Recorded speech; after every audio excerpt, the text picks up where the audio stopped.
Менде осындай қалдық жіптер жиналып қалды. Бұл жіптер босқа жатпасын деп пайдаға жаратып жатырмын. Бірінші не тоқыдым? Осындай дорба тоқыдым.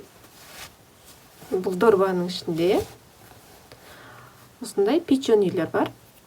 Астына көбінесе кішірек қалған қалдық жіптерді осылай пайдаландым. Бұл ойын осындай екеу болады, сыңарларын табу керек. Қалай болатынын толық көрсетіп кетемін. Осындай. Дорбаны тоқып отырып, күшті идея келді. Сумкаға тоқығанға өте әдемі шығады екен. Енді сумка тоқып жатырмын.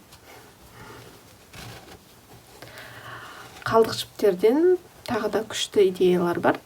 Тағы кішірек не тоқуға болады, өз ойларыңызды жаза кетіңіздер. Осындай дорбада печеньелер 16 штук па сондай, өте қызықты ойын болады. Балалармен ойнауға. Осылай дорбаның ішінде аккуратно тұрады печеньелер. Әртүрлі түстерден, барынша кішігірім қалған қалдық жіптерден пайдаға асыруға тырыстым. Қоңыр жіп менде жетпей қалды, сондықтан сәл аздау болып қалды. Көбірек болса өте қызық болады. Осылай сыңарларын табу керек. Қызықты ойын, балалармен ойнағанға өте күшті. Осы печеньелердің тоқылу жолына кішігірім мастер-класс түсірдім. Тоқылу жолы өте оңай. Кез келген жіптен тоқуға болады. Кішкене қалдық жіптерден осылай ойын ойнайтын түстерін тоқып алсаңыздар, содан соң негізгі бөлігімен тоқсаңыздар болады. Менің қоңыр жібім азырақ болды, соған сәл азырақ болып қалды. Егер көп тоқитын болса, ойын қызығырақ. Ойын өте қызық болады. Сәттілік. Бірінші астыңғы бөлігінде екі түсті қолданамыз. Мен қазір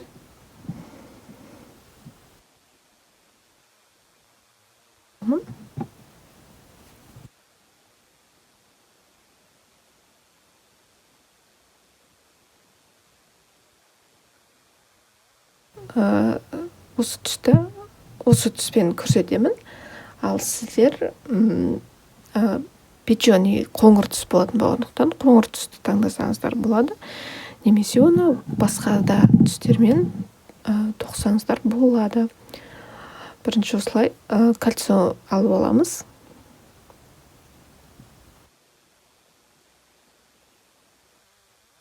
Үш рет.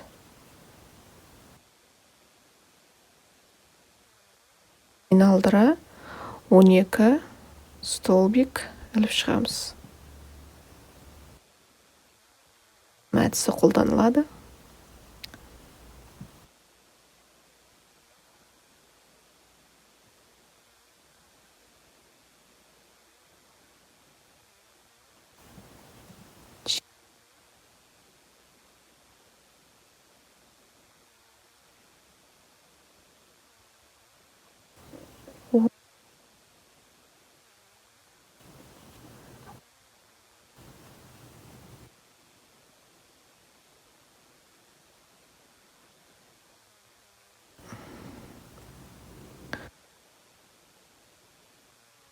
Алдым. Енді ауада 3 рет іліп алдым. Енді әрқайсысы 12 столбик алып алдық қой. Әрқайсыдан 2 реттен, яғни соңында 24 столбиктен іліп шығамын.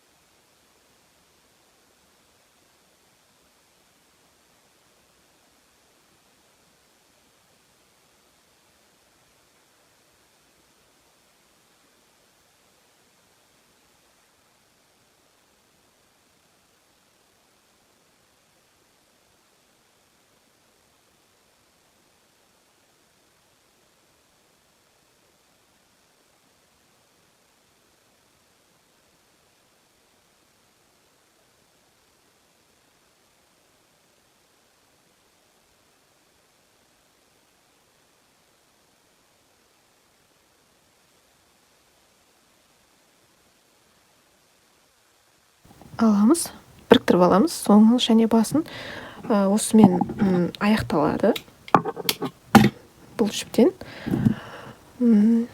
Дәл осындай әрқайсынан екі түстен тоқып аласыздар. Содан соң ойынымыз кейінгі негізгі жіппен жалғастыратын боламыз. Келесі жіптен бастап тоқимыз. Ауада 3 рет іліп аламыз.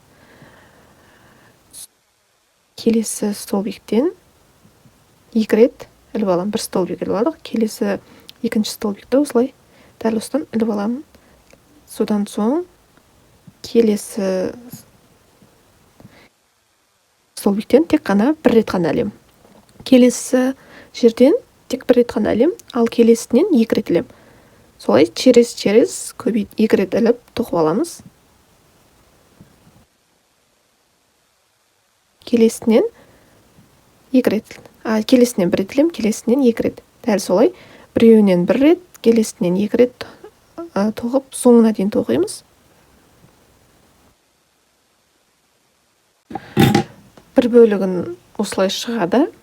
Осы бетінде әртүрлі түстен ойынның сыңарын табатын түстер тоқылады. Содан соң екінші бөлігін дәл осылай тоқимыз. Бірінші 12 столбик, 24 столбик, 36 столбик шығу керек. Екінші бетін жоғарғы бөлігін тек қана бір түспен дәл осылай тоқисыздар. Содан соң екеуін біріктіріп тоқитын боламыз. Екеуін біріктіріп жібереміз, сонымен дайын болады. Қаласаңыздар әртүрлі жіптің түсіне қарай көбірек тоқсаңыздар, ойын өте қызықты болады.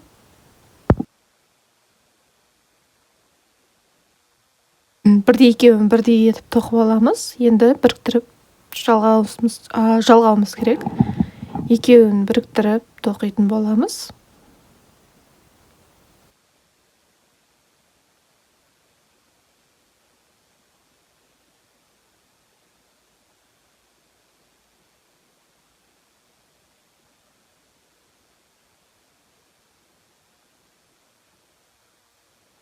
Мына жағынан алып жалғастырамыз.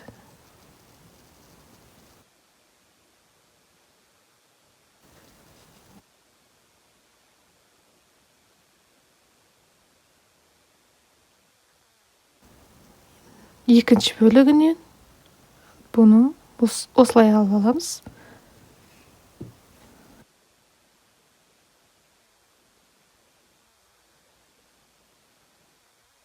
Жалғастыратын боламыз.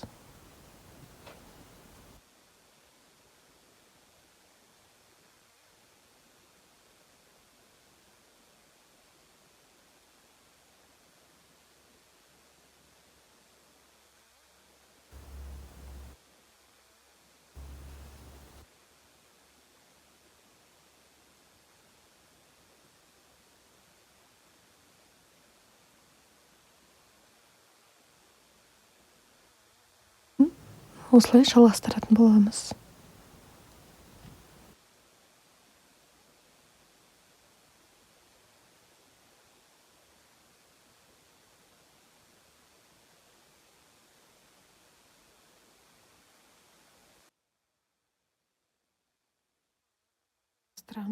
Содан соң ішіне кішігірім осындай синтепон салып жіберсек болады.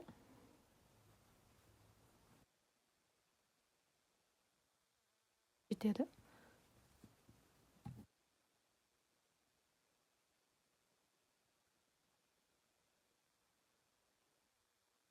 Салып жібереміз.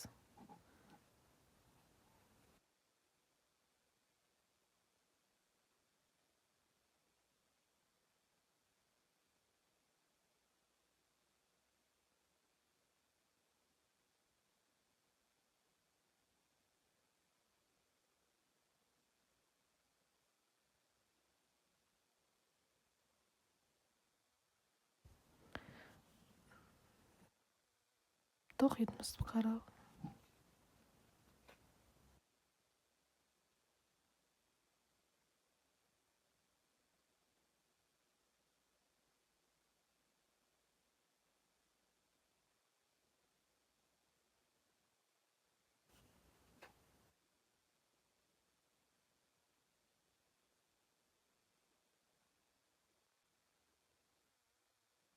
осылай аяқтап қойсаңыздар да болады.